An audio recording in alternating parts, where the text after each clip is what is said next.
Тоолордун үнү.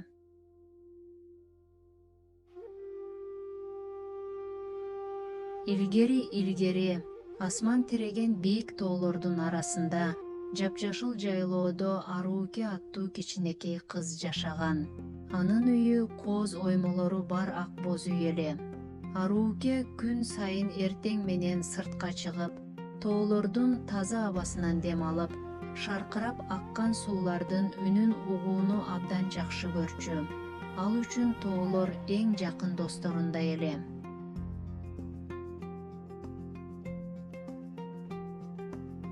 Бир күнү Аруке аскалардын түбүндөгү булакка барып, ал жерде жалгыз отурган кичинекей Илбирске жолукту. Анын аты Айбарс эле. Айбарс адаттагыдай ойноп секирбей, абдан капалуу көрүндү. Анын чоң мөлтүрөгөн көздөрү муңга толуп туруптур. Аруке ага жакындап, акырын гана колун сунду.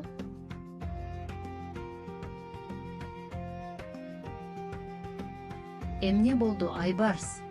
Эмнеге көңүлүң жок?» деп шыбырады Аруке.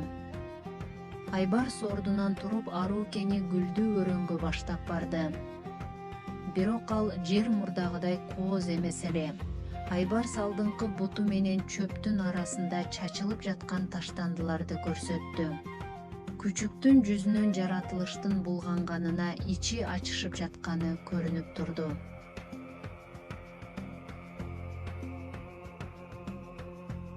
Адамдар бул кооз жерге келип, желим бөтөлкөлөрдү, баштыктарды жана темир кутуларды таштап кетишиптир. Бул таштандылар назик гүлдөрдүн өсүшүнө тоскоол болуп, тунук булактын жолун тосуп калган эле. Аруке менен Айбарс бул көрүнүшкө абдан капа болуп, тоолордун кыйналганын сезишти. Алар суунун жээгиндеги булганычты карап турушту.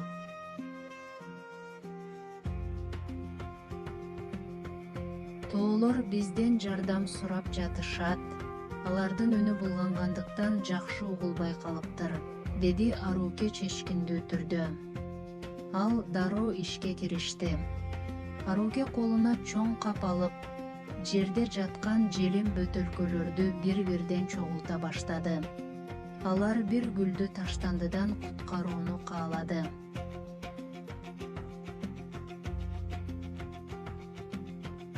Айбарс да четте карап турган жок. Ал өзүнүн жумшак тамандары менен чөптүн арасындагы кагаздарды жыйнап, Арукеге жардам берди. Алар биргелешип иштегенде иш тезирээк жүрүп жатты. Эки дос жаратылышты тазалоо үчүн болгон күчүн жумшап, өрөөндү иретке келтире башташты.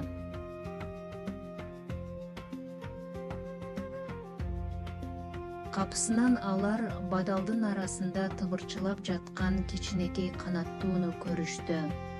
Байкуш чымчык ташталган эски желеге буттары менен тыгылып калыптыр. Аруке акырын барып, канаттууну коркутпай, желени этияттык менен чече баштады. Чымчык Арукеге үмүт менен карап турду.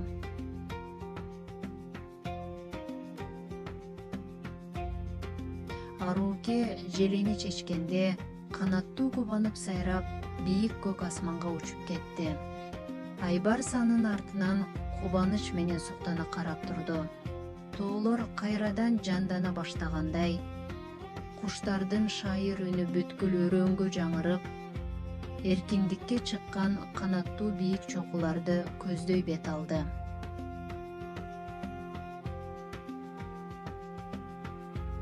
Көп өтпөй өрөөн таптаза жана кооз болуп калды.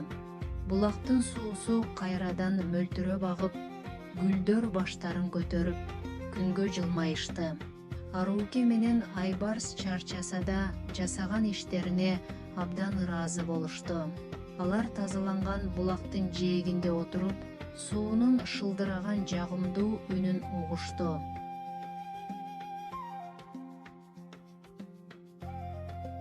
Мен сени жана биздин кереметтүү тоолорубузду ар дайым коргойм, деп убада берди Аруке Айбарсты кучактап. тоолор болсо ага шамал аркылуу ыраазычылык билдирип, рахмат деп шыбырагандай болду. Алыстан Арукенин ак боз үйү күндүн нуруна чагылышып, дүйнө кайрадан тынч жана кооз болуп калды.